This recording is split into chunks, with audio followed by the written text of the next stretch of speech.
republic for which it stands. One nation, under God. Indivisible. With liberty and justice for all. Guns, self-defense, concealed carry. This is the Patriot Defense Podcast. From the war room in Idaho's high desert, here's your host, Todd Echols. And we are back once again. We are tucked away in the war room somewhere in the high desert of southern Idaho. And we have a full house again. That's the second time in the last 4 years that we've actually had a full house. It's getting kind of nice. I like that. Joining me today is Magnum. Howdy do. We have Nick. Did we ever come up with a nickname for you? A Nick? We can come up with one, but the ones I heard growing up weren't ones that we probably want to call me. So okay, and we'll think of one. And we've got Jeremy over here. Hello. So, how you guys been?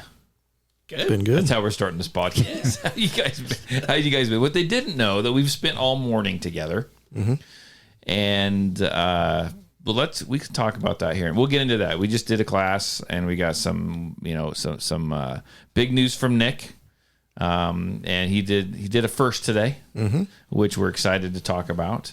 But what have you guys done? Anything in the last couple of weeks or last whatever that has been Second Amendment related? Anybody?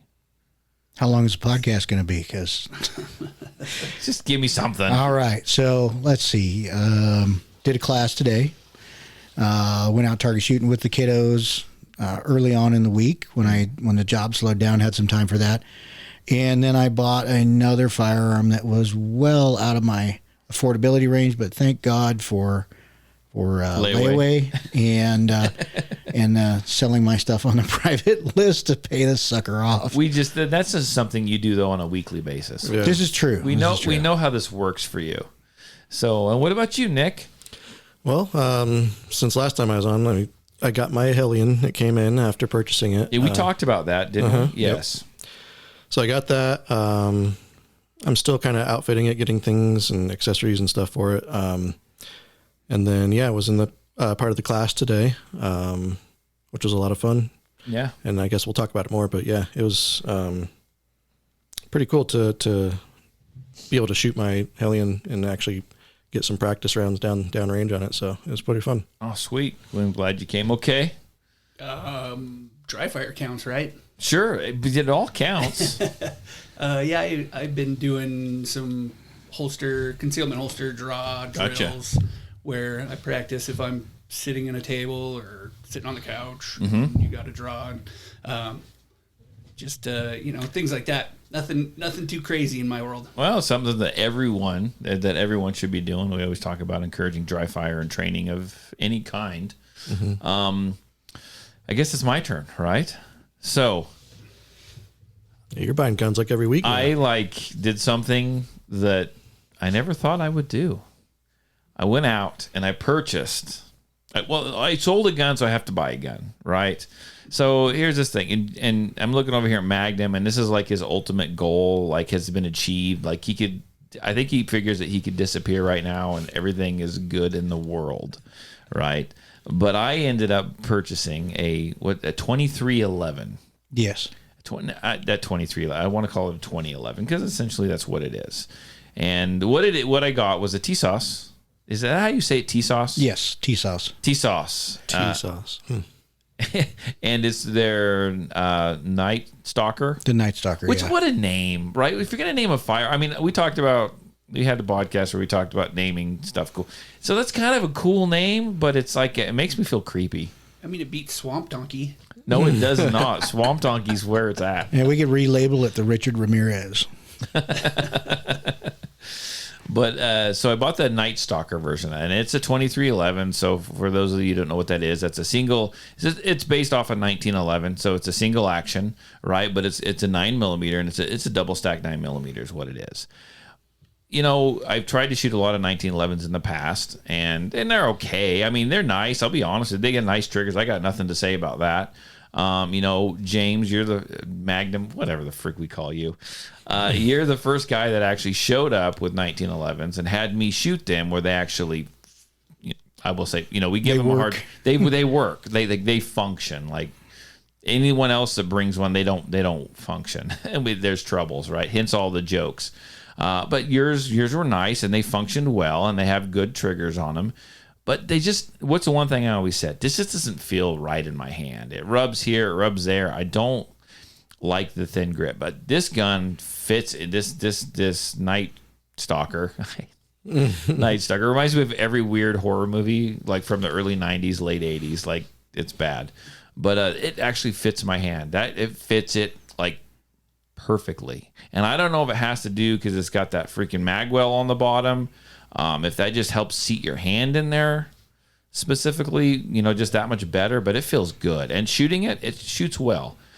First thing I'm going to do is put a dot on it. Like, I got one on order, which should be here Monday. But so far it's a good shooter. Like, you shot it right. What did you think about it? Yeah, it shoots nice. It's smooth. Trigger's great. It's nice and heavy. Needs a red dot. Oh, sorry. Yeah. Like I said, it's getting a dot on Monday for sure. What are your thoughts on it? You shot it, didn't you? I didn't get to shoot it. I dry fired it. Oh, your dad I went to go, shot it. Yeah, my dad shot it, and then I went to go get it to shoot it, and it was James's turn, and then I left. But no, the dry fire, it felt really nice in the dry fire. It feels good in the hand. Yeah, it's a pretty cool looking gun too. Cool. I think so. It is cool looking. It is cool looking. The one thing I will say about I like the gray, but it's all gray. Like, they should have highlighted something, and there should have been black, or there needs to be some highlights. If you're looking at the way it Night looks. Stalker though. Careful, you're getting in the realm of Gucci there. I haven't bought whatever it is, Shadow Systems that you got. That's cool. And the Zevo, I haven't got one of those either. So we're not near Gucci Glock quite yet. So what's your? I mean, you're the 1911 guy, and it's based on that platform. So what is your thoughts on that? So I think, in my opinion, the TSOS is really going to be is kind of following the Prodigy's revolutionary mark of pulling everybody away from staccato, which is a great gun. In my opinion, they're a $2,000 gun. They're not a $3,600 gun. Yeah. Unless you're getting into a competition gun, which is not something you should be carrying, right? Right. But it's all based around the legacy magazines, right? And then I think now with TSOS jumping into the game, you're getting cold hammer forged frame and slide, cold hammer forged barrel. All the parts are non-MIM. They're all machined parts. Things are done the way they're supposed to be. And it's using the legacy magazines, but now they're being produced overseas. So you're not paying $125 for magazines anymore. And now the system is becoming proven. I think TSOS is that next level of game changer for the 2011 market or the 2311 market. And now, of course, they're adding the dot cut that doesn't require plates. You look at the staccatos, you look at fit. Yeah, you got to buy the extra plate, or sometimes they come with it. But then again, you're looking at that weak link in there, and you're really saving yourself from having to buy another set of sights also. So I like the gun. I got a chance to shoot it. It's got a couple rough edges on it. Yeah. Definitely needs my trigger magic. We'll do it. But take it home today. Overall, I would say it's a solid gun. I own a TSOS. Right. I bought one of the cheap ones, like one of the mil-spec ones back in the day when they first came out, just so I'd have a beater, and I wanted a replica of a World War II gun. And that thing has been 100% reliable. Granted, I have barely 1,000 rounds through it, but I like it. It shoots well. Yeah. The sights suck, but it's a replica, so it's made to be the way it was. I'm fairly impressed by the TSOS products. It seems to me like it's taking a faster trajectory, but it seems to me like it's going to rise up kind of like the Canic did. Yes. Where it comes in, because it was first, like the one you bought was, I believe, was it super affordable? Oh yeah, it was. I think it was like $375. And in all honesty, when Canic came out, they were $300 or $400. They really were, and then everyone caught on that like these are good. Yeah. And then the price went up quite a bit. But I mean, I think that for the Canics, that took it about, I want to say it was probably a 3-year process. Yeah. About a 3 where these, the TSOS, have been out how long? This new 2011 version has only been out. But where did it start? Like when you bought yours? Oh, I bought mine, I want to say a year and a half ago. And they've been coming out with new model lines ever since. I had a buddy in town that bought the duty version. I will say that they need to find a better spring manufacturer because all their springs are garbage. And usually they'll, friends will bring them by. I'll replace all the springs. Gun's running great. They're now pairing up with some other importers and doing specialty guns. Like you had Military Arms Corporation came out with the JSOC, which was a kind of a retro tribute to the JSOC guys or the Delta Force guys back in the 80s. And they built a gun up like that. And, you're under $800 for a really good replica gun. And it's a no-nonsense gun. I would like to purchase one, but I just spent a bunch of money on one that I probably didn't need. No, you always need them. True. I mean, you never try to throw them away, but yeah, I'm super impressed with them. I really am, and I think if they keep doing what they're doing, they're gonna tilt the market on its heels. Well, I think that I like this gun so far. I haven't put a ton of rounds through it. I get a dot on it, and I'll put more rounds through it. You do a little trigger work. Trigger's not horrible, but it can be better. Yeah. For sure. So I mean, I look forward to it. I kind of dig it. I don't know why I do. Am I going to carry it? I don't know. That's the next stage in your evolution. Yeah. 10 minutes ago I was talking about suppressor. So I don't know. I don't know what's coming first, but I don't know. I'm like the secret Emperor Palpatine in 1911s. There's another guy here in the valley, a great guy. He's got Glock on the brain, and I've already converted one of his children to a 1911. So and just keep on working, get everybody I can. I do like this, and if out the door for what it is, it's pretty. It's like what, $960, $980, something like that. Yeah, that was out the door with tax and everything. So it's under $1,000. Which, in all honesty, once I started spending a lot of money on handguns, that's like entry level price now in my mind. It's weird how it works. Right, 3 years ago, $600-700. Oh, I don't know if I can swing that. That's I don't think I want to swing that. Is what I was like on a handgun. Once I bought that $1,400 HK, now I'm like, yeah, $900, yeah, no problem. Like that's like entry level type stuff. So I hear that this is being called. You're calling it the poor man's the working man's or the poor man's staccato. Is that? Would you back that up? I would agree, but I think they did some things better than Staccato has done and hasn't done it to it yet.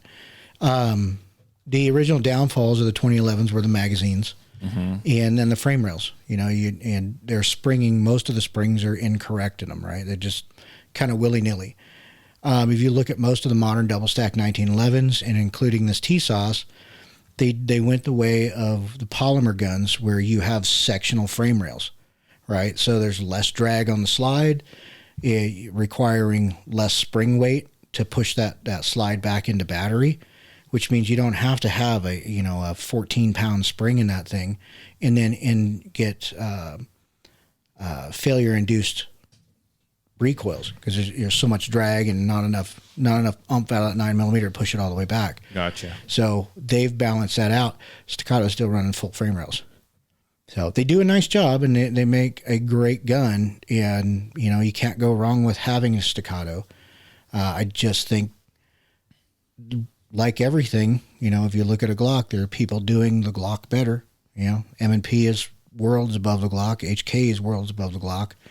Nothing wrong with a Glock. Run it, love it, like it all you want, but people are doing it better. They took the design and they made it better. Well, it's easy to do when Glock just decides they don't ever want to change anything. This is true. I mean, honestly. So, well, that's cool. So, I just had a question about what did you think when you shot that gun? I mean, I thought that when I shot it's flat shooting. It's heavy enough that in that 9mm, it just doesn't. It raises, but it drops right back down to where it needs to be, like right back down on target when you shoot it. I was pretty impressed by that because, my guns they're typically striker fired, and I won't say they're light, but they're not. That thing's heavy, like really heavy. It's doing what it's supposed to do. 100-year-old design is still. Oh God! Still cracking it. Here we go. That's right. Just opened that World Wars, baby. I just opened up that can of worms, didn't I? So what are you going to do if you get in there and I mean, let us know what your black magic secret is on the trigger? Like, what are you going to polish that thing up, change springs out? I mean, what's happening here? Like, Well, first I got to tear it apart and figure out where the where the weak parts are. Here's my gun. Let's go into this blind. I trust you. I mean, sometimes it is completely dependent on the gun. Sometimes it is a sear polish. Sometimes it's as simple as just polishing the trigger shoe itself. A lot of rough cut stampings and stuff come out and they'll drag on the inside of the frame. Gotcha. And, polishing that up, making it nice and smooth, getting rid of all the rough edges, tweaking the 3-finger spring just enough, but not too much because you don't want her to go full auto. Will go a long way. We don't want that. What I felt in your trigger is I wasn't feeling any sear drag, so it's not like a 2-stage sear, right? Where they didn't cut it flush in there and you're not getting any hangups. It's just a little bit extra squish and a little bit of drag on that take up and follow through. So I'm figuring it's probably just some parts to polish and clean up, and then I will. While you're in there, grease. I'll tune your thumb safety too. Clean it. For that thumb safety is like hefty. Yeah. Well, your grip safety too. Your grip safety is one that really needs to be compressed to fire it. I'm gonna reduce that for you a bit. So let's talk here. And this is just because I'm used to striker fire guns like without safeties, right? Or without an actual external manual safety. So I'm like shooting this gun, like nothing bad has happened. I forget it has a safety. like I find I'm not using it because I'm not freaking used to it, right? I don't know if I should admit that, but it's a new step in the process for me. It just takes getting used to putting it back on. Yeah, right? well, that's what I'm saying. Because as soon as you draw it, it's pretty naturally intuitive to put your, you're going thumb over thumb, you're dropping that safety anyway. Yeah. But it's just remembering to tick it back on. It's one system to another. Yeah. I mean, you chunk yourself in the jubblies one of these days and you won't not turn that safety back on. Yeah. So anyhow, that check out our the Facebook page, because I put a picture of there of that leather holster. I saw that. You should read some of the comments. I was reading through some of them last night. It was interesting. Some, and I understand everyone does their own thing, right? Some people don't. Well, that's why you need safeties on all your guns. That's what one of the comments was. And if that works for you, that works for you. I'm not against safeties. But some of the comments were interesting to read. I was just, anyhow, that's a whole nother freaking story. But let's talk about what took place today. So this is the first class of our practical rifle and pistol class. It's a three class process. We have rifles, and we're going to do pistols, and then we'll do the combination class. And you two gentlemen joined us today for this. What are your thoughts on the class? I mean, I'm putting you guys on the spot. I drug you in here for a reason, you two. No, it was great. It was a good fundamental base to start on. Sure.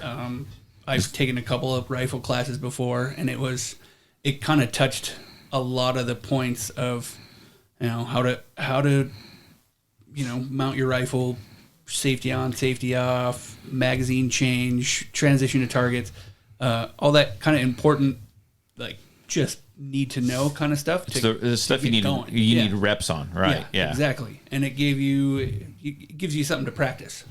Stuff that needs to start to flow and work out. Right. And I had a rifle that I was using I hadn't run before, so I was pretty happy with the way it ran and the way I shot, and I had fun. That's usually what it's about for me. That freaking thing barks, man. Yeah, yes, it does. It barks. I was standing down the one end of the line, James. You were the instructor, but I was just kind of helping, whatever. And that thing, I had to step back. That thing barks. No, it sounds fine on my end. So I don't know. I've been doing this enough. You got to understand, though. I spent a good portion of this business of mine in an indoor range. That'll just ring your gourd after a while. I'm actually noticing, and I got decent ear pro.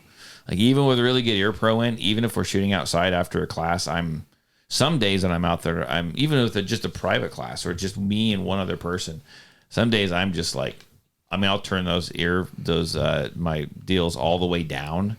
And some days I'm just leaning my head to the side going, I'm just about done with this noise for today. Mm-hmm. It really starts to just get into my head. And it's just started doing that over the last couple of years. Like, I think it's just starting to take its toll on me. I'm just getting old. Something. It might be back, not. It was many years ago. I actually filled my ear full of gasoline.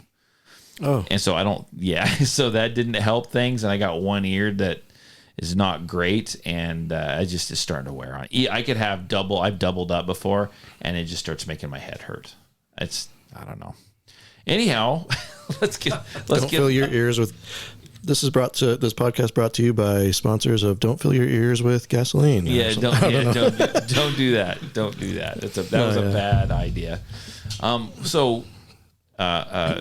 Yeah, Nick. That's me. Sorry. When I do podcasts or record anything, like, I lose track of who's who. Nick, you ran your Hellion. We talked about this rifle, right? That you got, and let's back up. Let's back up. We're gonna put you on the spot. Yeah, do it. Because I know James was texting you this morning. I was texting you last night, and I know that Jeremy's been working on you as well. Like, you almost didn't show up to class today, dude. Yeah, and I owe it to all you guys, basically. Like James was saying earlier, he's the Emperor Palpatine of 1911s, but I think he's just the Palpatine of, like, buying guns in general. So he's the one that kind of, like, talked me into getting into this rifle platform, into the Hellion. And we talked about it because I'm a left-handed shooter. I need something that's ambidextrous. Wrong-handed. Y'all wish that you had the side of the brain that I think with. I'm just kidding. I don't know. But wish I just had a brain. But we had to convince you to take the rifle class. No, I think we're so, thinking something right here. The problem was, like, I got it, and, like, whenever I get into something, number one, I do a lot of research of, like, okay. Me too. I'm cheap. I want to, like, find what's going to work for me, and, like, having these guys to bounce things off of was great. But then, like, the other thing is I want to be, like, prepared, and I just felt I didn't have everything. Like, you see the guys, like, these two guys or the other guys that we've seen in class, they have the full, like, tactical belts and all this kind of stuff.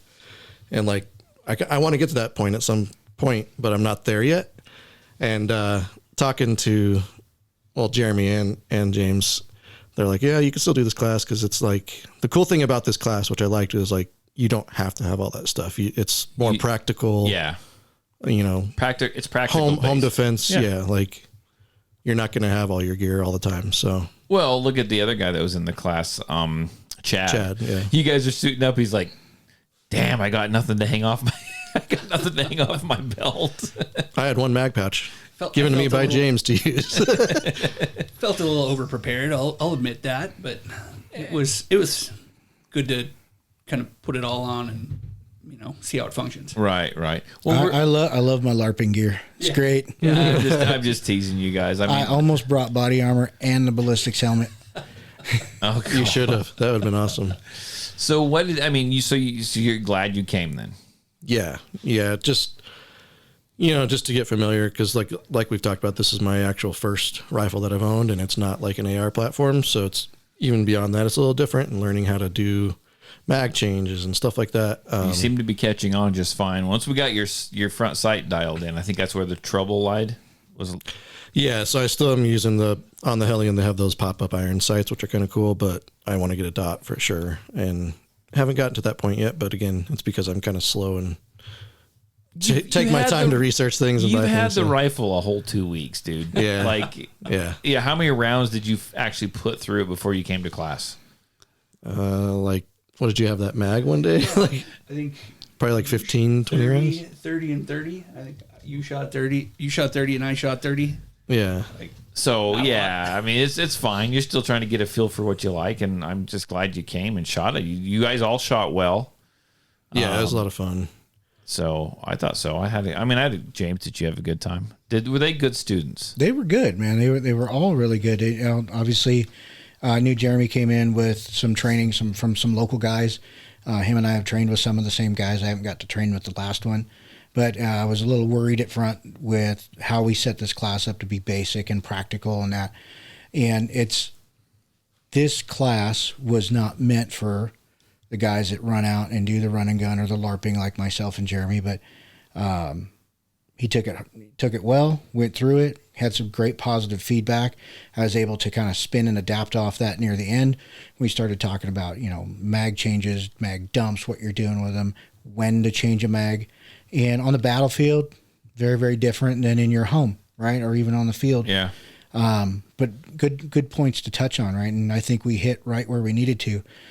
Nick, I was super impressed with you running that Hellion. I mean, get a little bobble at the beginning, but when you started banging on that trigger and you just started laying them right in once you got it dialed in, Thank you. I was like, hell yeah, he's going good now. So, And frankly, I probably could have grabbed my rifle and actually joined in, but I just like to kind of oversee, because I mean, you were instructing it. I felt like I just needed to kind of oversee everything and help you out, right?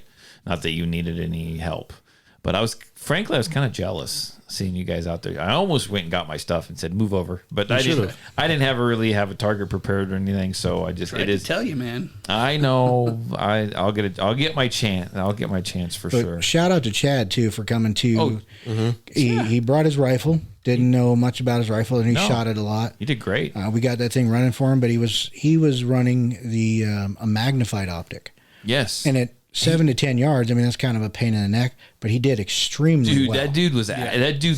Yeah, he was really Stacking good. shots. And that's why I was picking on him. I'm like, okay, dude, if you're gonna be that accurate, then you need to be like faster. Time to go faster. It's time to go faster. I mean, so he had to struggle. His gun jammed or something happened where everyone else finished up, and you're like, just carry on. I was standing next to Jeremy, and I'm watching him, and I'm like, look at him go. Like, look at him go. I mean, he was stacking shots, man. He was doing really well with that optic. Mm-hmm. So I was really impressed. I was impressed by all you guys. You guys all did great. It was fun. The weather was perfect. It was a little breezy. The targets only blew over once. Yeah, and I'll just say, like, if I can interject, like, Sure. For anyone that is, because like part of it, like I feel unprepared, and the other part of it was maybe like, am I ready for a class like this? And I'll just say, like, anyone out there that's probably listening that maybe isn't familiar with using their rifle platform or don't even have one, coming here and like having someone like James being able to just show you the fundamental, like, to me, it was like, it's a little past fundamentals of what we did today, but like still every time we talk in pistol class or in a rifle class, it's always go back to the fundamentals, Yeah. trigger press, mag changes, all that kind of stuff. And so like, you're not going to get comfortable with something until you practice it and use it. So anyone out there that is hesitant, like maybe I was a little bit, and you have some good friends or something that can help you out, like come out and do it. Like, if you don't do it, you're not going to ever get better. You're not ever going to improve. And I was sitting there last night, like I was telling you guys, it was like 8:30, and I was like, all right, I'm going to go. I loaded up my magazines, and then like I was like, oh, I forgot to put on this little.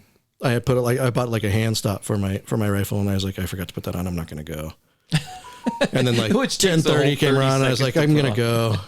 And then like I stayed up till midnight funny. and woke up at 6, and I was like, all right, I'm going to come. So it was just, I don't know. And I didn't want to like bug you and ask you this morning. That's why I sent you a TikTok, and I was like, I want to see if he responds. See what he's gonna say. That was my way of. Yeah. I think you would like this, but also, is he going to respond to says he's going to be here shortly or not? Yeah. So and like I said, kudos to you for showing up. I mean, that you stepped out of your comfort, your little comfort zone there, and it was great. And then kudos to you.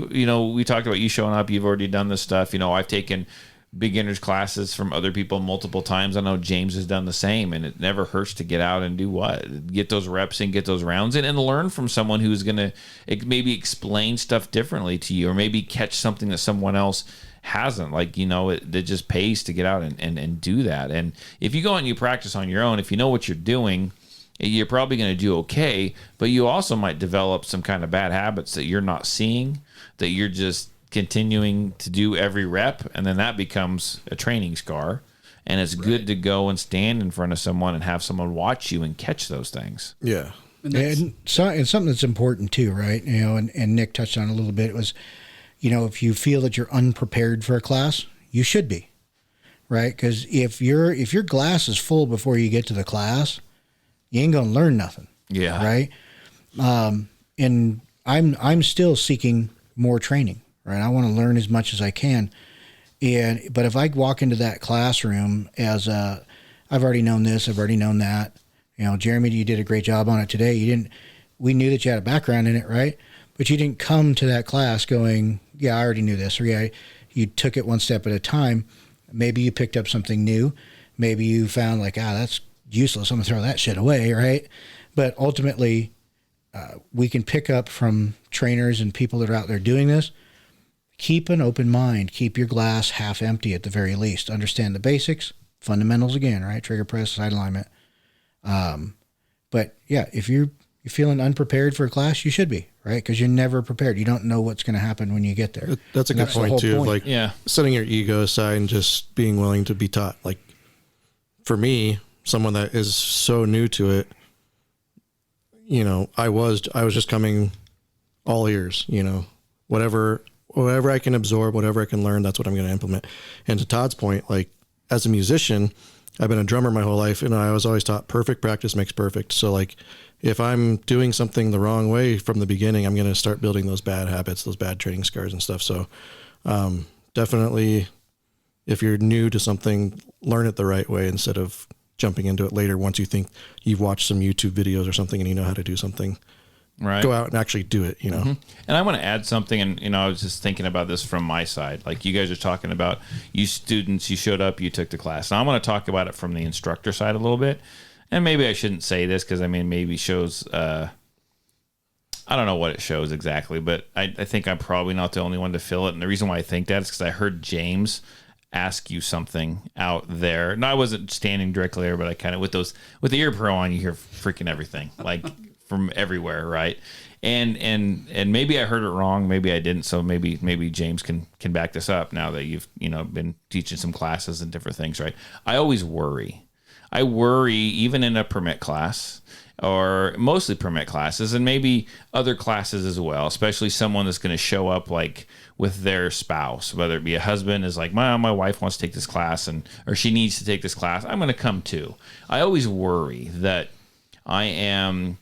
someone is in the class that I'm going to be teaching something to. And I can see that they've gone to other classes. They're pretty decent at it. I'm always worried, like, am I going to give them enough to keep their interest, right? I feel like I'm focused on the newer person. This is more of a beginner's class. Maybe they shouldn't be there. And are they going to get bored? Or are they going to be like, oh, I didn't learn anything in that class. It's just a total repeat of everything I did. I'm always worried. And I tend to ask students, right? Is this what you're looking for? Like, or thanks for being patient, and I try to give them a little bit more. And I think I heard you ask Jeremy at one point, is this what you're looking for? I know you've done all this stuff before. Did I hear that right? Yeah, because it is from you worry as an instructor being new to the instruction side of it. Even with guys that come in with experience, right? And I've been asked the same question when I've gone to classes, and folks know me. They're like, hey, you know, we know you've done this, or we know you've done that, or you shot with Todd a lot. I want to make sure that I had added value, right? A lot of it's repeat, right? A lot of it is repeat. And even from handguns to rifles, it's the fundamentals applied, magazine practices, administrative reloads, emergency reloads, drawing from concealment or out of a rig, high-low ready stuff, right? And then practicing that stuff in. It's where I hope to catch someone that I'm working with are on the not so obvious things. Right. Right. So we talked kind of at the end of class, we talked about speed reloads on the range. They're very cool. They look awesome.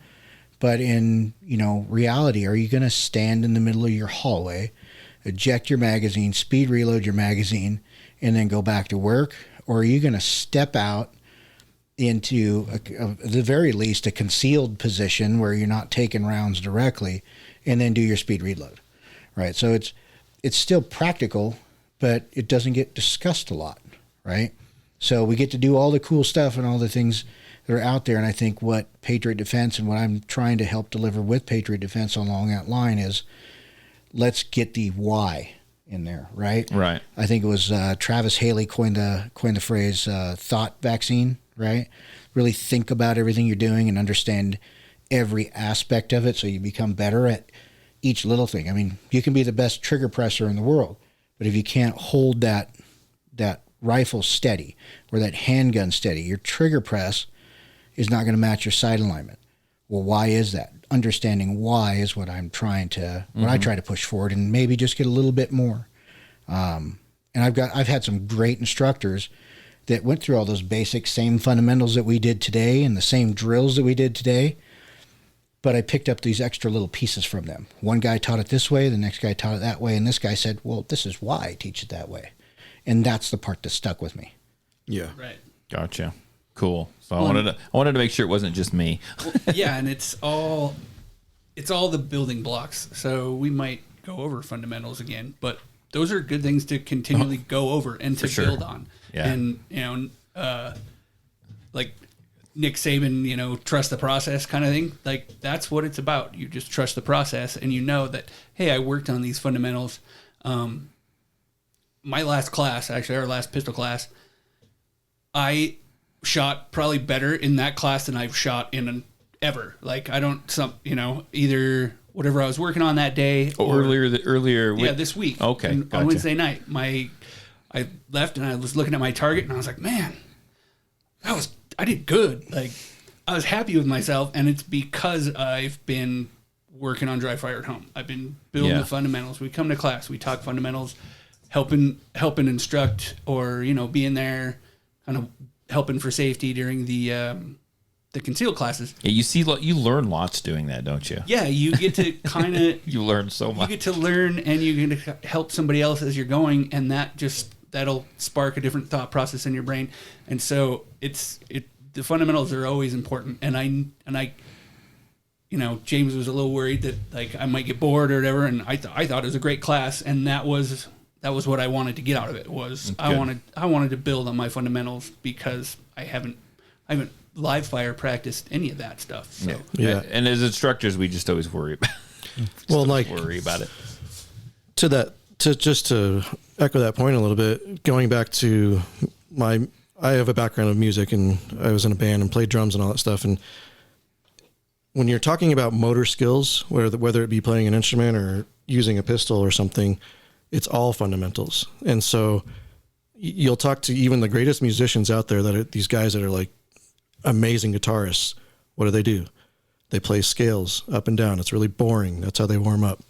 But you can transition that same thought process into what we're doing here at Patriot Defense is, you need good trigger press. You need to get on your sights. You need to, punch out, all that kind of stuff.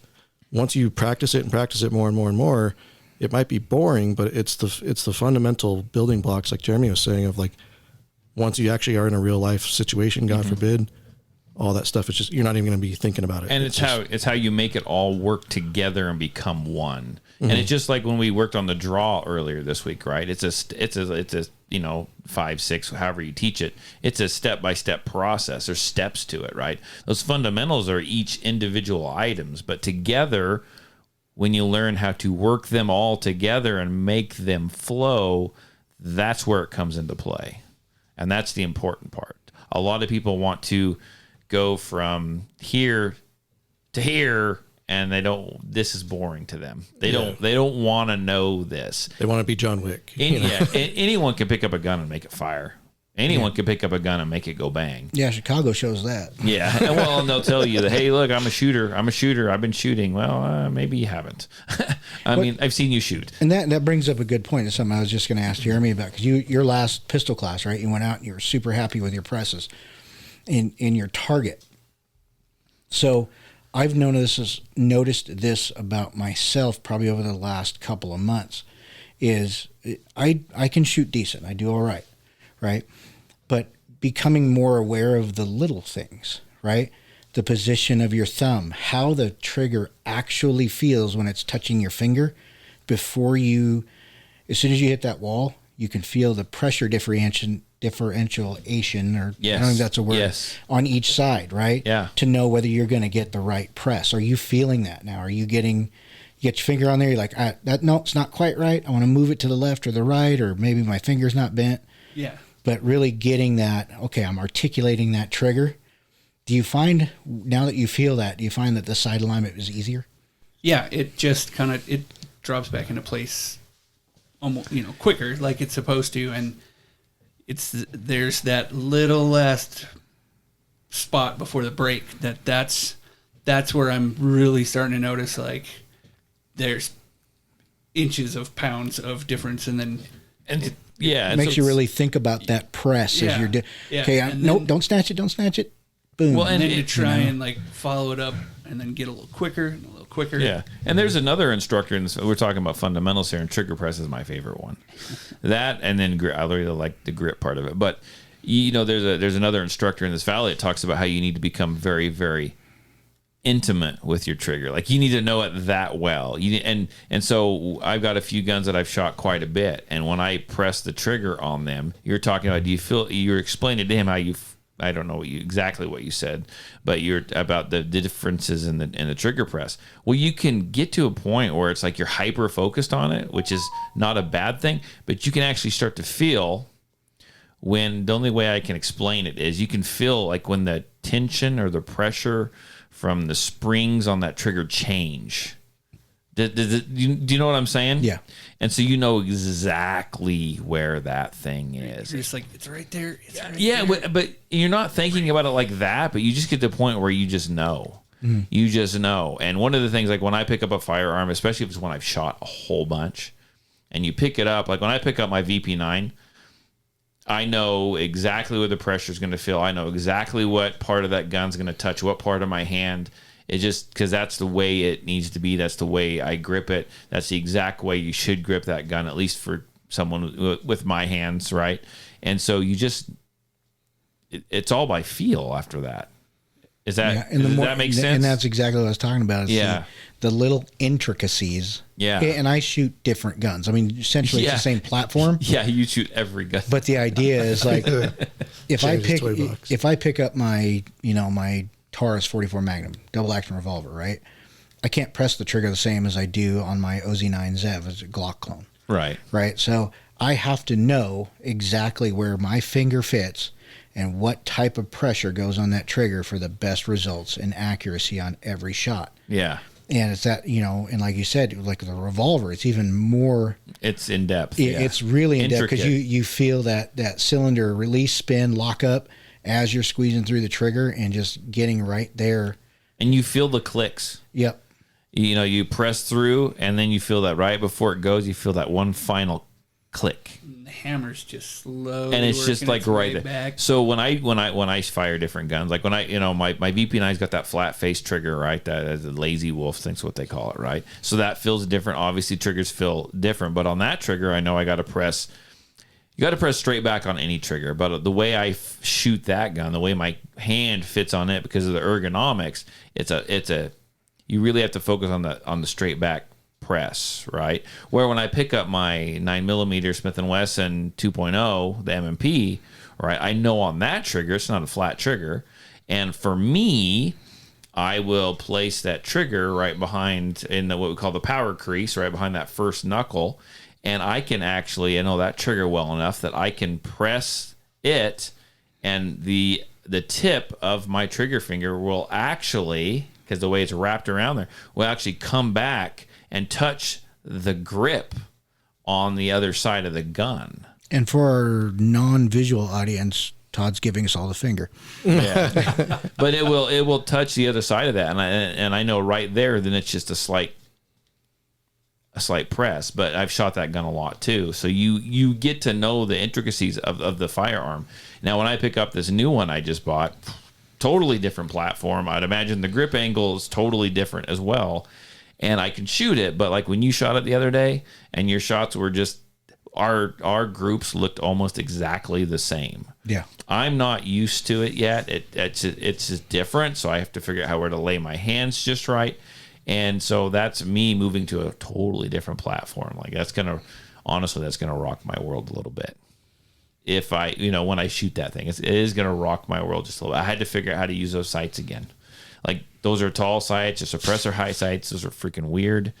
And I want to get to some other conversation here, but I do want to say I did order a red dot for that. Now, this I'm going to throw out a concern that I have. So that takes a small red dot. It takes a small one, right, to sit on top of that thing. And I ordered the Holosun, is it the EMP carry MC EPS MRS. EPS MRS, whatever. That's a mouthful. But anyhow, I got that. Now, one of the things I'm worried about is that window is pretty small on there, and I'm worried about how much window is that front sight going to take up? That front sight, how much is it like going to be a problem? So I mean, that's a definite concern of mine. It's going to piss me off. I have a 507K on my Springfield Professional. Yeah. And it's low cut directly into the slide. Yeah. And I'm worried. I've got lower 1/3 on it. You have shot my Platypus. Yes. Right. And it's got a nice low cut. It's almost exact co-witness for the sights and the dot. Right. Now you've shot it. Hey, did you have any problems looking through that? I'd have to pick it up again. I haven't shot. You know what I'm saying? I'm trying to remember I got to think about what I saw, and I don't clearly remember that. So we all know the trick of the red dot, right? The trick of the red dot is the rear sight. Your target is the front sight. Yes. So ultimately, if you're shooting tiny one-hole groups, that front sight might irritate you slightly. But in the situation you're supposed to use it, is that you're focusing on the target and you drive the dot to the target. It won't take long. You won't even see the sights. You'll just see the dot. I don't think you will. Like I had the SES on my Walther, and it's supposed to co-witness as well. And I'm already looking for the hammer to knock the front sight out if it's a problem. Honestly, I'm concerned. We're going to cover the front of the dot with a piece of tape and make you target practice that way. Yeah. I just when I look through that window, I want it to be clean. And the reason why I say this is it works a little different now. But when I first put a dot on my pistol, right, I wasn't going to spend extra money for suppressor eyesight, so I didn't have anything in the freaking window. That's what I'm used to. I know everyone's shaking their head going, what? That's my dirty little secret, right? I don't know. Red dot goes down. I guess I just club the guy with it or shove it in his belly and shoot where I won't miss. I know that's not a solution, but... Well, no, you can guillotine him. You just use the top of the sight. Well, yeah. Honestly, that's kind of what I was going to... It's kind of what I was going to do, so... I'm kind of concerned about that, but we'll see. The jury's still all out. of my guns have co-witness sights on them. Yeah. That you can see through the dot. And I use a Trigicon RMRs on almost everything. Yeah. And they have... The window size is big, but where it's placed, it makes it shallow. And I was really irritated at that at first. But as I've progressed in shooting dots, you start noticing that target, you really just don't see the sights. Okay, and that's probably what I need to do. I just something new to me. Like I was like, okay, I'm firing up the bench grinder. Like we'll just grind the front sight clean off. And people laugh when they say that, but there's a bit of seriousness there. Like I'm serious. If I don't like it, James messes with his guns till they fit him and he likes them. I got no problem doing the same. I'm just a bit more destructive. That's the only thing. I'll do stuff when I get angry. That's a big problem. You got to push the sight out and set it in a box in case you need it later. Yeah, I should, but we'll see. The grinder's quicker. So there you go. So one of the things I wanted to dive into is like we've seen stuff in class, right? You guys, you all three helped me with in classes, and I don't want to name names, and we gotta, we see stuff and we like to talk about it, but I mean, there's lots of people that listen to this podcast as well. So, I've seen lots of crazy stuff, and this is from years past, different odd people that have come into class. I tell everyone that there was this gentleman once that I can't even remember his name, which is probably a good thing. I don't remember how he shot, but this gentleman rode his bike over here from class, from Burley. Burley's like 40 miles away. And this guy wasn't a cyclist by like any means, right? And I want to set the stage here. This is probably 7 years ago, because this is when I first started using, this is when I first moved here, 7-8 years ago. Okay, this guy...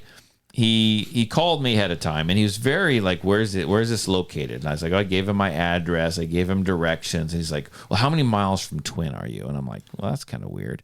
Well, what time do you start class? And I was telling him, and he's like, okay. And he's like, okay, so I'm coming into Burley, and I'm getting a room in Twin. I'm like, where are you coming from? Like Boise or something? Or he didn't say Burley. He said, where are you coming from? No, I'm coming from Burley. I'm like, well, it's not that long of a drive. Well, the dude rode his bicycle. He had this mountain bike looking thing, and he showed up to class. He came rolling up. People were already here. It was early. He stayed the night in Twin, and then from Twin, he rode his bike from Twin to here. Like this was a huge endeavor for the guy. But not only did he show up, but his bike was outfitted like have I never told you this story? Mm-mm.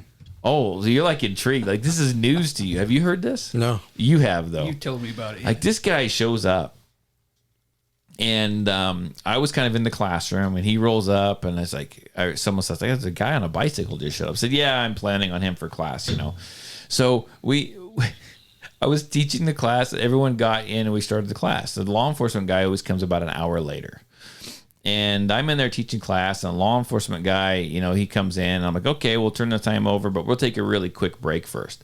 And as I'm walking to, just take a break, right? Everyone's headed outside. I realize everyone's just gathered around this bicycle that's now chained to the tree in my yard. Just this tree right out here. And the law enforcement officer's like, what's up with the bike? I'm like, I don't know. It's just a bike. That's how he got here. I don't know. Maybe he can't. He goes, no. You need to go look at the bike. I went and looked at the bike. This dude had this bike outfitted like he was riding it into Armageddon. Like, Mad Max. He had holsters on this bike, and he had pepperball guns. And he had a taser over. I mean, he had dual pepperball guns like on the handlebars of the bike, like in dual holsters. Like he had headlights on this bike. He had a taser. I mean, he had a pack full of, I don't know. He probably had handcuffs in there somewhere. Like this bike was outfitted like he was he was planning on getting attacked. It was the crazy. Everyone's gathered around it, like looking. It's like bright yellow. I mean, everyone's like gathered around, like looking. He's showing it off. He thinks it's quite the rig. Just some weird stuff. He was a nice guy. He was a little odd feller. He's telling me how he had to take out a dog on his way from Burley to Twin, and he didn't kill it, but he had to like shoot at this dog that was chasing him. But he was prepared because he had all the gizmos attached to his freaking bicycle. Like, dude, it was insane. Some of the odd things that I've seen. I'm impressed by his dedication. Oh yeah. I mean, that's a long ride. And he had the forethought to prep for dogs and everything else that was coming. Dude, pretty good planning, actually. Yeah. No, and he planned it out. He had lots of questions for me. Where can I stay? Where I'm like, what is happening here? Like, was he wearing army fatigues too? I don't recall. I don't think he was. It's like I almost wouldn't do much good with a banana yellow bike. Part of me was like, man, I would have just went and picked you up for class or something. Like, I don't know. I would have helped a guy out, but we see all different characters. We had the security guy come in. Were you here when he was here? No, I came in after, but I was really privy to the security guy story. Oh, the security guy. He was going like 100 miles an hour, and like he didn't need to, and he came in with. He was late to class. He come blowing in the door to the classroom. He had handcuffs on the back of his belt, a big shirt that said security on the back. And he's a big dude. And he just comes in, and he thought he knew he talked about, I don't even care if he hears this, but it was weird. Like he talked about, he was asking the law enforcement officer, he's like, I think he like rented a room somewhere, like in a house. Okay. And he was asking if, when he was in his room and someone just opened the door, like if he could just shoot him. Like if I'm in my room, like watching TV and someone just opens my door, like, can I shoot him? I mean, yeah, he's asking the weird, and note everyone who doesn't know who might not be in Idaho, who doesn't know how this works. Like I don't make the choice. Like legally the law says, I may let people know when I see or hear things, but legally the law says, you take the class, you go to the sheriff's department, the county, and you apply for the permit. If they pass the fingerprints and the backgrounds and everything like that, like you're good to go. Like they have to. It's Idaho. They will issue you the permit. Shall issue, I think they call it. Yeah, shall issue state. But yeah, he had all these weird questions, and then we went out on the range to shoot. Now, if you've never been to my class, I know I've talked about this before on here, but if you've never been to my class, it's a very controlled environment when we shoot. Mm-hmm. We don't run, jump, and slide across hoods of cars or anything like that, right? It's slow, and we shoot fast, but it's slow still. Well, this guy was like, I get everyone ready. I tell everyone to load and eyes and ears and all that. Range is hot, fire and ready. This dude would just grab his gun, slam. He wasn't loading when he was supposed to, and he wouldn't. Slam the magazine home, and he's like driving it out. He's like, "Bah, bah, bah, bah, bah," and he was like taking a knee. I mean, he's doing all kinds of stuff out there. Oh yeah, he was taking a knee, shooting, and he just thought he was the coolest thing since sliced bread. Like, I had to like get on him like 3 times. We don't do that here. You need to slow down. Like, what are you doing? And I think he thought he was here for security guard training. I'm not sure, but he was working for a local security company that does not have very good records. But I see all kinds of people like here. And then you were telling us about someone that you had in the class. Well, we've had a couple of interesting ones. I mean, we had the it was the father-son combo. I can't remember now. You have to fill me in. So the Mohawk guys, pretty big dudes, they ended up getting wrapped up in child porn and hauled off to prison. Oh, I remember that. Sent me the article on that one, and I remember those guys in class. I was like, wow, how did they get you there? They were shooting high points. Yes, they were. And so I'm going to back this up because I got to add to your story. Sorry to interrupt you. We got to set the stage, man. So they showed up, and they showed up early, and they're kind of a couple characters. I remember they showed up way early. I don't mind people showing up early to class. Like, I'm out here like an hour before. But earliest people show up is about 30 minutes before class starts, right? No, they showed up in an hour before. And I'm just like out here I'm awake, but I'm not really. I'm setting up chairs, making sure everything's good to go. They come wandering in, and then I feel like I have to entertain. But they're in there. And he didn't have his guns with him, okay? But he had his magazine in his pocket, and it was loaded. And he comes walking up, and he's like, yeah, I just bought these new guns. And they were, got a couple of high points. Which is, bring your high points to class. We've had a few of them lately. And you know what? I will give those, they've ran, like, zero problems. One of them, the sights flew off, but it is what it is. You remember that? The guy, he goes, the sights like jumped off his gun. Like, it was crazy. Anyhow, this guy's talking to me. The classroom's empty. It's just me and him and his buddy or brother or son or whoever. He comes up, and you know how people will tap mags? They'll tap their loaded mag to, like, they think they're seating everything. So he pulls it out, and he's talking to me, and I think he's like, I don't know, he thinks he's cool or something. He pulls it out, and he goes, and the mag just explodes. Freaking bullets go everywhere, like all over the classroom. I mean, it's a high point mag, so I don't know, it holds like 8 rounds or something, but this everywhere, and they're ting, ting, ting, ting, you're bouncing off the tables, rolling all over the concrete floor. I'm like, really? And I'm like, this is trouble.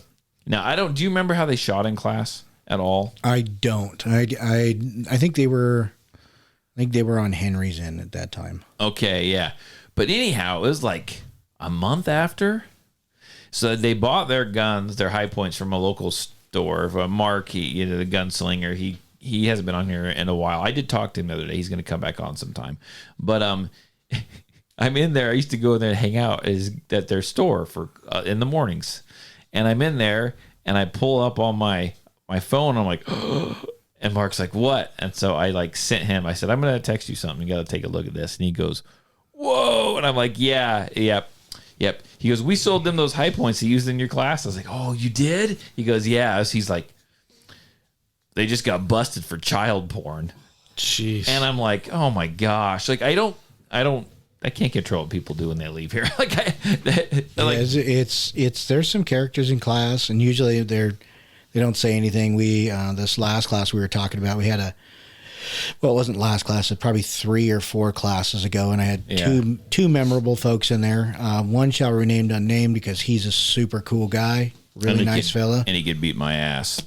We don't want to give it away who it is, but really, really awesome guy. And had some tattoos from his past, from his culture and stuff that, would not necessarily be open and acceptable, but he's a big enough man that nobody's going to say anything to him. Yeah, and he's a nice guy. He follows. And he's a super nice guy. He follows me on social media. He's like the first one to like everything. Oh yeah, he's a really cool guy. And I remember after class we were talking about some firearms that he was interested in, mainly tied to his culture and stuff like that. And there is this one, just the best way I could describe it is probably should have been in jail looking fella, or was just fresh out of jail and made it to class. and had been bragging about or going on about why he might actually lose his gun rights because of a incident that he had while riding down the road on his Harley. And the description was that somebody saw him carrying his gun on his Harley. And now you remember. I remember now. So I remember now. So he's talking about this, and I was like, well, this is I'm not law enforcement. It's not I'm not my duty to go tell about this. I'm like, well, let's hope the court works that out. And he happens to notice the tattoos on this gentleman. And we were talking about different firearms, and I got into what my primary firearm weapon or my rifle is a Israeli-made IWI Tavor. And as soon as the words Israeli-made came out of it, this guy starts spouting off about the Jews, a lot of anti-Semitic stuff. Which we don't support here. We don't support this. Yeah. And the only thing I can come up with in my head is that he was trying to gain some kind of support from this other individual based on his tattoos. And I thought we were going to have a death moment for that dude, because the big guy just turns and looks at me and says, I don't want to talk about this. And that was the end of the conversation. Well, I think what that guy says goes. Yeah. Yeah, you don't. No. And I'm thinking, this guy is the fella that was espousing all this. I'm thinking, man, you are such a jackass. Yeah. You see this guy, you make a jump judgment. Yep.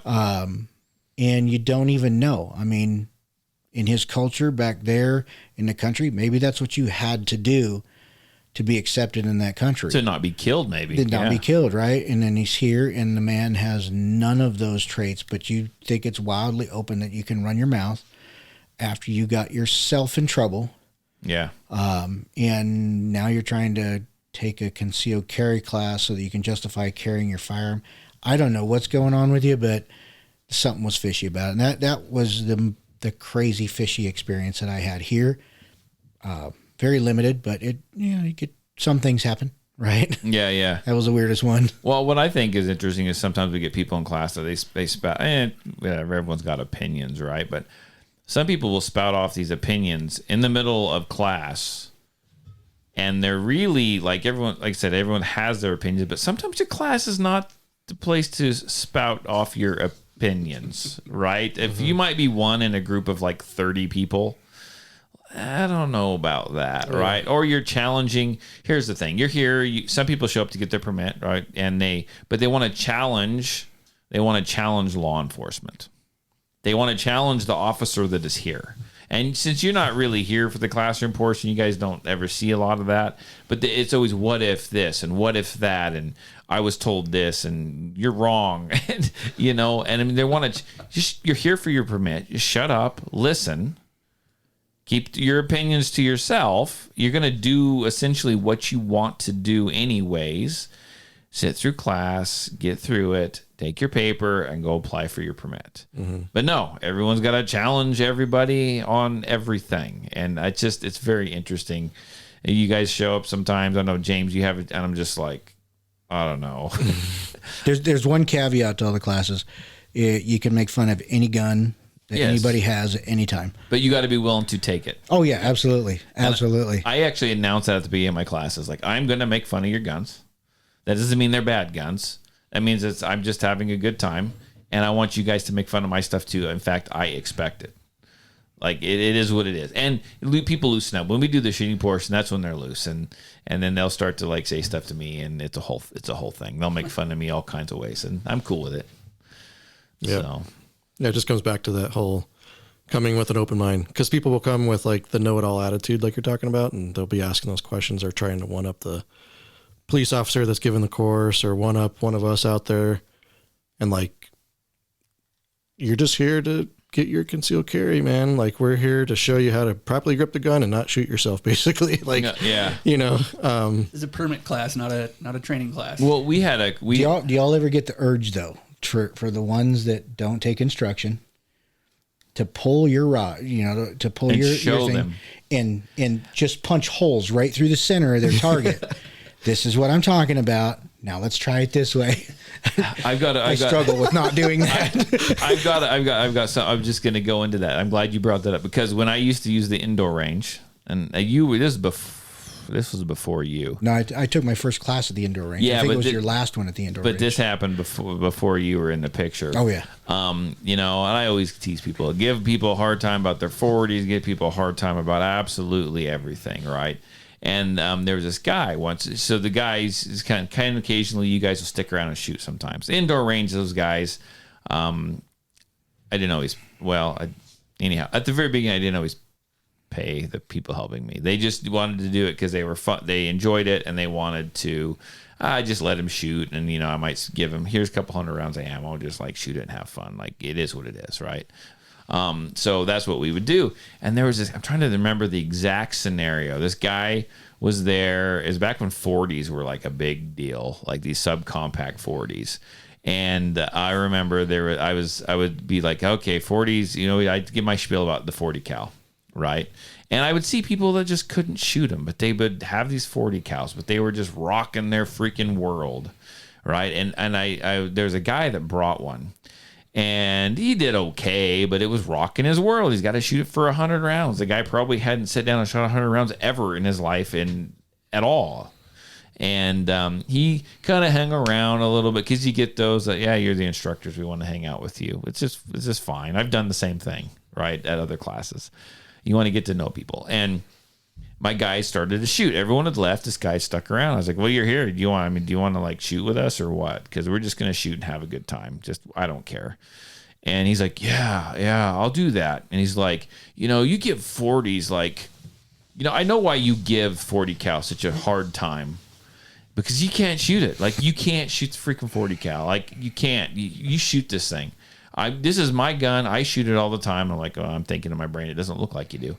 And he's like, you don't like it because you can't shoot it. I'm like, I can shoot it. And he's like, slid it over to me. He goes, yeah, I tried this out. I'll give you the ammo. And I'm not the best shot. I mean, I do okay. I can hold my own. But, what's it about? It's about the fundamentals, right? Mm-hmm. This guy wouldn't listen to us in the class about the fundamentals. I grabbed that 40 and I'm like, boom, boom, boom, boom, stacked like 4 shots in the bullseye. And I cleared it. It cleared the gun, took the mag out, slid it across the table. Said, yeah, that's pretty nice. And he just kind of sat there. And then I looked back and I turned around and he's leaving. I'm like, yeah, I outshot you with your gun. Like, it is what it is. But, I mean, you get the mouthy ones, right? You do this, you do that. Like, well, not all just talk. It's kind of funny. But yeah, when you said, do you ever want to just pick up the gun and show them how to do it? Yeah, and I got that opportunity, and it was kind of nice. I enjoyed that. I enjoyed that very much. My brain is rushing sometimes. Like, I want you to do this because it's safe and it's because I've worked with a lot of people that have shown me my error of my ways. Mm-hmm. Right, and it works. Let me pass this on to you, and then they don't do it, or that doesn't work for me, or the sights are off, or it's a new gun, or the 2 biggest ones we hear. Yeah, the sights are off. Yeah, sights are off, or it's a new gun. I'm not used to it. I'm like, okay, well, I get that for about 3 or 4 rounds, but I mean, even me, I know for a fact, picking up a Glock, I'm going to shoot low left for at least 3 rounds. It is what it is. Well, until you figure it out. Until I figure out, like, apply fundamentals, stupid. Come back and do it the right way. This gun is brand new. I haven't sighted it in from the factory. Like, you probably don't have to. Like 99.9% of the time, you do not have to do that. Yeah, I think the only thing that keeps me from doing it is the self-righteousness, right? It's to be humble, realize they're on a beginning journey. Obviously, we can get them tuned in to come to Patriot Defense and say, hey, let's do this the right way. And then they learn all that stuff, as I'm sure all of us have done, right? Mm-hmm. We came in and, hey, this is how it works. And let's pass it on. And you got to put yourself in the student's position too, because I often think about this. I guess one of the biggest struggles is I know what to do, but it's how do I explain it to this person so they understand it as well? Because their brain is going to process. We all process things differently, right? And it's finding that specific way of processing. Someone processes something so they understand it, and that's what's hard. So you take this student, right, and it's funny because I just laugh at myself a little bit. It's like, because I like to think I'm I try to be the least intimidating person on the planet. Like, when we're out there shooting, I don't judge, right? I just want to help people. And so I'm there and I'm watching him, and you could tell it's just making him nervous. I'm just there trying to help, right? But then it's like, what's going through their brain, right? Maybe they're a brand new shooter, or maybe they're kind of a new shooter, but they've shot before. You're trying to explain this trigger press to them. They're trying to get everything right, and you're standing there watching them, and they're just stressing out. You know what I'm saying? So you got to put yourself in their position, and it's really, I think we've all been there at one point. I went and took I need to go take more classes. It's about time, but I went to Arizona and took those classes with people I didn't know, and I know how to do some of this stuff, right? They were just teaching me better, quicker, and tweaks to it and stuff like that. And I'll be honest with you, I got my ass handed to me more than once in that class. Like literally to where the instructor wasn't being rude, but he's like, quit slapping the shit out of the trigger. Like he was kind of, as they get a little stern, like, right? And he was a foreign guy, but great guy. And he's like, quit slapping the shit out of the trigger. You're slapping the shit out of that trigger. And I'm like, oh, I feel like I just got my, you know what I'm saying? It's so, you're stressed out that people are watching you, people are doing this, like, and I know I can do better. I've done better, but so I think back to that moment, and it's hard for a student, right? There's some of that, I think, but when we talk about the concealed class versus like our men's class on Wednesday nights, I think the mindset of why you're there is key. Some people treat the concealed class of just going in because they treat it like traffic school. I got to come here and do this and get rounds down range so I can get my card. And if that's your mindset, then that's all you're going to get out of it. Yeah. But, James and yourself, you guys, and Jeremy and I try to help as much as, I can, but you guys go above and beyond trying to like show them proper grip and trigger press and all that stuff for a concealed carry class. And that's why, but I would agree. If they're coming into it with like a mindset of, I'm just coming here to get my card so I can have it, they're not going to listen. But then you come to the Wednesday night classes and all those guys are way more open to instruction, it feels like, because they're there with an intent of wanting to improve. Because they've signed up for it because they wanted. I like that. That's a good point. Now I'm gonna say something here, and I wanted to actually clear this with James first, because sometimes James, you help steer me in the right direction when I think about things. So this is just a freaking wild card. Okay, when we have our permit classes, we do get people in there that have.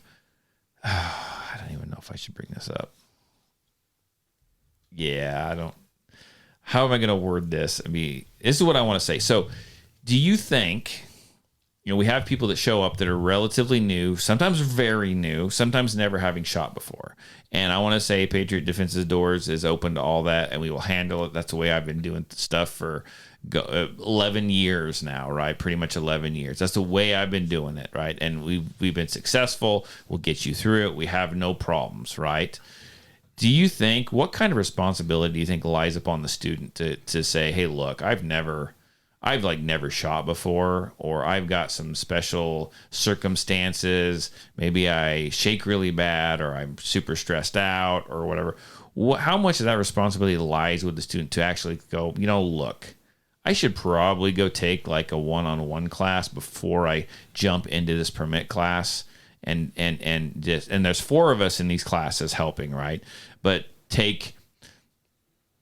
dominate this guy's attention, have this guy his attention on me to where he's not watching everyone else. Monopolize that attention. Does that make sense? It does.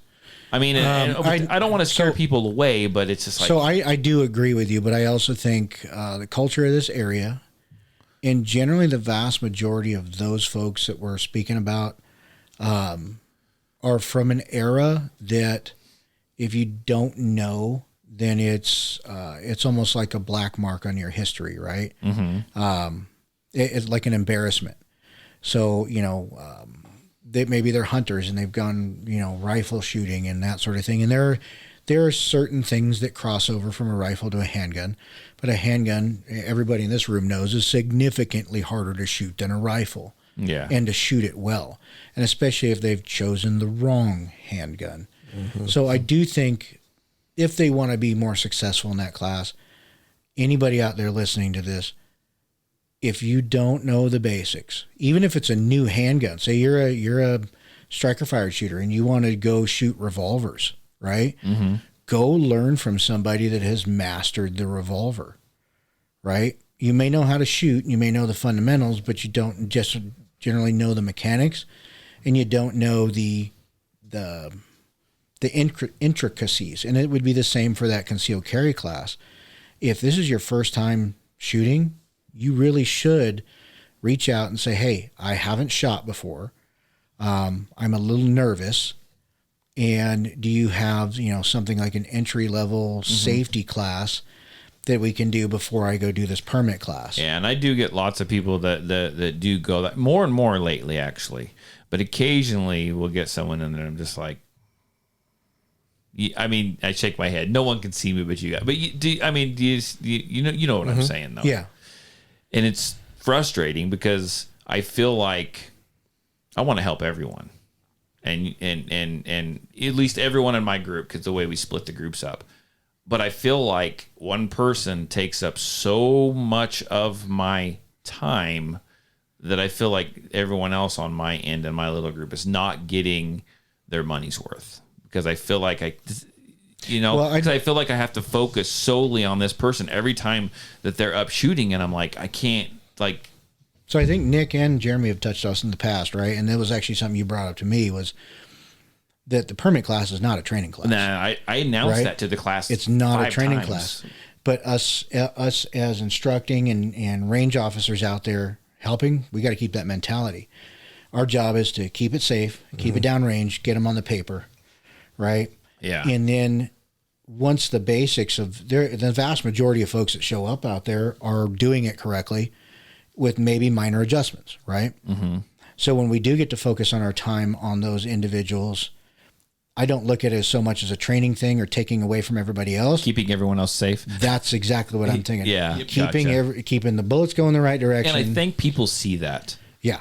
I think the other people see that, but in my brain, I do this. One of the reasons, in the same way that you like to do this, and probably each of you, I just like to help people. Yeah. And I like to tell everyone I'm not a people person, and I'm really not. I mean, I'd hole up in my freaking house and like just go to the gym and not leave all day. I really would. I would honestly be fine. Besides just you guys or just a few, right? I'm not looking to go out. But class comes, I like it because that's what I'm interested in. So when I want to see everybody, I want everyone to feel like they're getting a good class. And when I have a class, I feel like everyone needs like a percentage of me.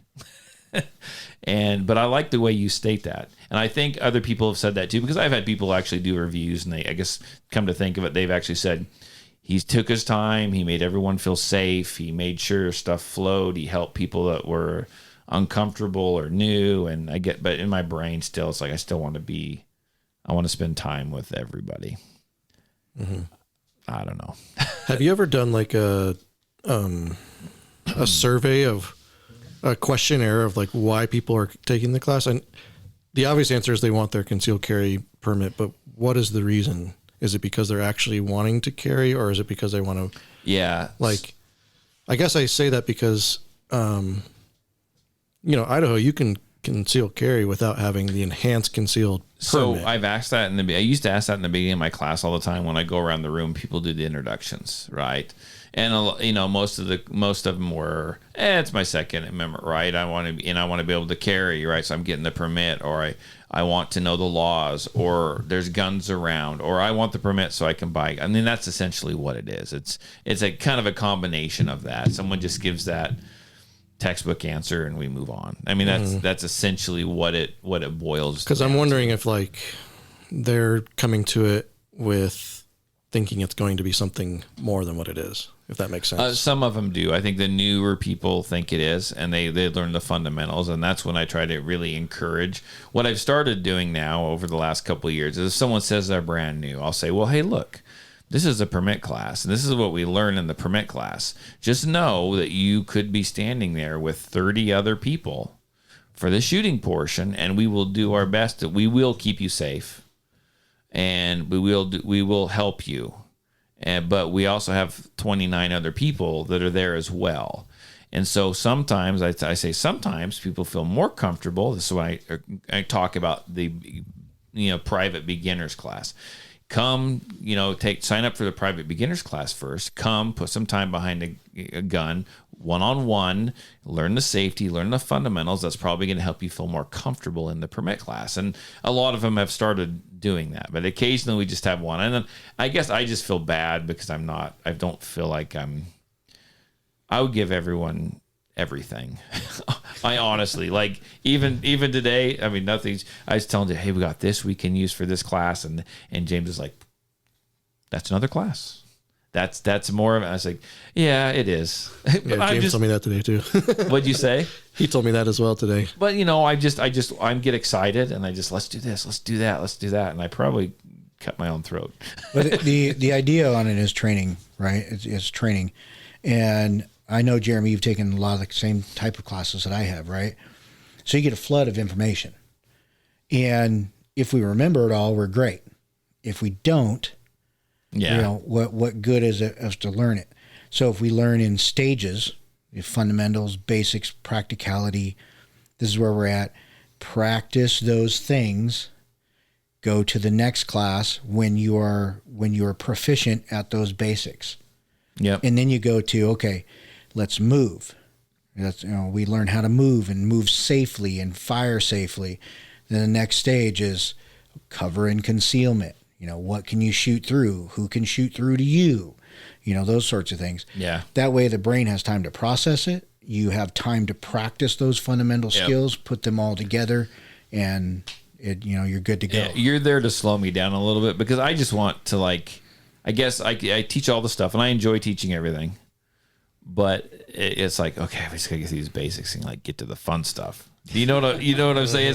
So what to me is good. They need to have the knowledge of the basics and the this and the that.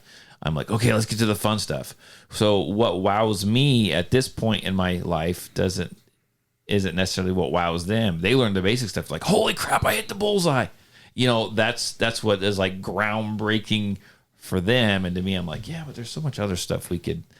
Do you see what I'm saying? Yeah. I just want to and I'm like, okay, that's another class. That's another class. Like, anyhow, that's just me trying to give out way too much too quickly sometimes.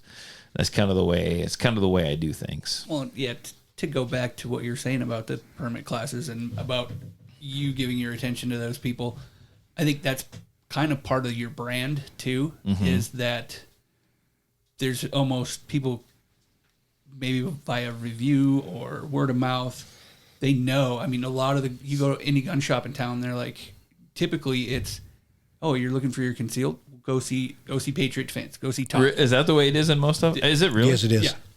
Yeah. That's fantastic. Because that makes me happy. And I don't know that because I don't. I'm trying to spread you as far north as I can. They have their own group up there right now. Yeah, I'm sure they do. It's because of your teaching style, and it appeals to many people, and you're willing to kind of go to the speed of the slowest person in the class, or at least start there and then work your way up. So.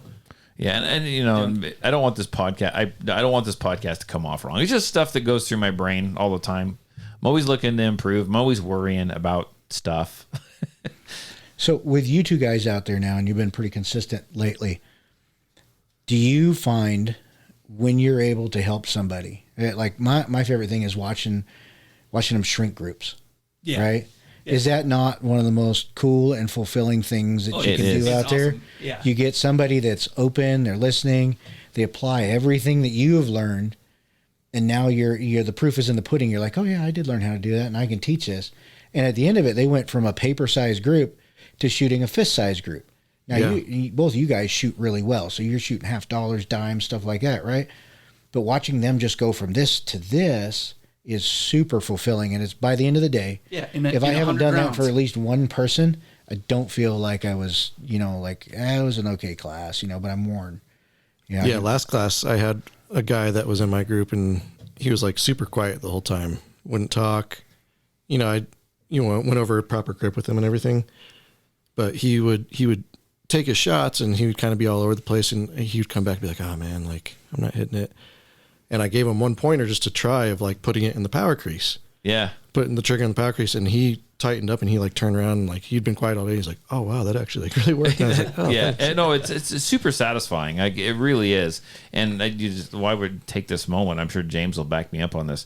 You guys are doing great. Like I got zero qualms with anything. And if you ever run into something, by all means, hit us up. That's kind of why you two are in the middle. Right. Mm-hmm. So if you turn, there's James, and then there's me. If you guys need anything, and the last class I was pretty tied up, and I was like, I hope everything's going well from here. I wonder why you were tied way. Up. What? Why were you tied up? I was, yeah. I mean, we just had some newer shooters, which, like I said, takes most of the focus. And what goes around comes around. So. I think that last class was pretty good. Yeah, James sets up all where people are staging at. So yeah, I made that mistake a couple times. I will not do that again.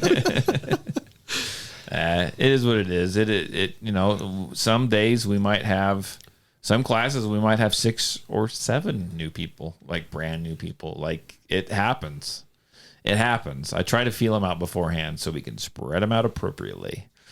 So it's been like Nick and I, even being in the middle, we'll go to each other, and Nick will be like, "Hey, dude, watch this guy for this," or I'll be like, "Hey, Nick, I got a left-hander here, and I'm having a hard time. You can't demonstrate." Grip. Or he'll be like, "Oh, come check out this revolver person and help them." And that's why we're here. And I really, do I need 4 people on the line? No. Me and James have done lots by ourselves, big groups. But it's sure nicer with 2 other people. I mean, it really is. It takes the stress levels way down, and it's nice. Yeah, I remember when I first, like the first 2 classes I helped with, I could not believe how tired I was when I get 4 hours. And it was like I worked a 12-hour shift. My brain was tired. All the gunshots, of course, going off at the same time. That wears on you. Yeah, it does wear on you. And then just the stress of trying to help everybody, and then eventually learning to that point where, their fingers aren't going to get cut off and the bullets are going in that direction. We're okay. Right? Yep. It is so much nicer having you 2 guys here. Do I know dirty little secret? So much nicer. Dirty little secret. I used to run not here. This is on the indoor range. I used to run let's say that's a 10 lanes. I think a few times I used to run a whole 14 people by myself. That was kind of nuts. That was nuts. Work. That was nuts. I've never had anything bad happen, but I've since refined everything and we made it run a lot smoother. But yeah, the group 1, group 2 thing always helps. The group 1, group 2 thing is absolutely amazing, and I don't care. People will say, "Well, there's 12 of us. Like, why aren't we?" Sometimes with you guys, we can put up everyone, but they're like, "Why are we not using all the lanes?" And I'm like, you know what? I have a system, and I'm gonna tell you right now, it doesn't take but maybe an extra 5 or 10 minutes, really, to run a group 1 and a group 2. As long as everyone keeps moving, it doesn't add that much time. If you think about it, let me think about this. We had 1 group last time we were here, right? Mm-hmm. And we were relatively early just because some other things. I mean, we weren't early, but we were pretty close to the same amount of time as we would have with twice the people. It really doesn't take that much longer, and it just doesn't. It almost flows better when we have 2 instead of 1. It does. It does. You know what I love? What I love, and I know this is just people just making suggestions, and I get it. I get suggestions all the time, and so it's students in class they start telling you what to do for your business. You should do this. You should have padded chairs. You should fully cover this. You should. And I'm like, those are all my suggestions too. Yeah. I would have to go with padded chairs too. But they want padded chairs on the range. Oh yeah, no. But you know what I'm saying? I mean, it's just, I get all kinds of suggestions from all kinds of people, and it's just super interesting. I don't know. Whatever. I think we'll end it. This has been a great podcast. This can keep you busy for a while if you re-listen to this. This is an hour and 30 minutes. Yeah, but I'd never listen to the ones that I'm on. You should though. This is a darn good episode. Yeah, I think it's fun. I think it was great. Yeah, it was fun. It was fun. So, hey, everyone, thanks again for listening to the podcast. If you do listen to this, share it on social media. It always helps. Anytime you share or like or whatever, just make someone listen to it. Actually, don't even make them listen. Make them subscribe to it. That's really what we need. Subscribe to it for them. Again, I value all the listeners. I do appreciate it. If you got any questions or comments, you can call or text area code 620-794-6223. That's area code 620-794-6223. And for all the fathers out there, enjoy the weekend. It's Happy Father's Day, Dad. There you go. Enjoy does he listen to this? He probably will. I don't know. That's awesome. He'll probably get like 5 minutes in and then be like, I listened to it. I'm gonna Father's Day. I'm gonna go ruin all my. I'm gonna go run tomorrow, and then I'm gonna eat a whole entire ice cream cake by myself. What are you doing? I haven't figured that out yet. I'm trying to find something to do for my dad. There you go. My dad, they're out of town, so he's on his freaking own. What are you guys doing? I don't know. Probably just make a nice meal, and I don't know. I don't know Ice what to cream get cake. Ice cream cake is where it's at. Yeah, we'll see. I love my. Okay, what are you doing, sir? I got some meat I'm going to throw on the smoker and probably drink some beers. I like it. Sounds like everyone's going to get it. Well, you guys, everyone have a good, safe weekend and get out and hit the range. Bye.